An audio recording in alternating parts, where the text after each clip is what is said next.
बरेच दिवसापासून मी एक शंका वाटते मला की नो MSG म्हणजे काय आहे, याचा मिनिंग काय आहे?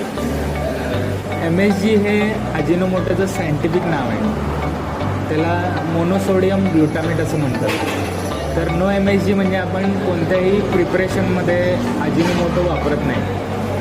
कुठलीही आपली ग्रेव्ही असू दे किंवा कोणताही पदार्थ असू दे, त्यामध्ये आपण अजिनोमोटो किंवा जे कलर असतात, सोडा, असे पदार्थ आपण वापरत नाही आणि त्यासाठी आपण तो बोर्ड लावलेला आहे. तर नो MSG म्हणजे काय हे आत्ता मला समजलं. तर इथं कोणताही पदार्थ पोटभर जरी खाल्ला तर कोणताही त्रास होत नाही. म्हणजे बाहेर जेवल्यानंतर जेवल्यामुळं जळजळ होते, पित्त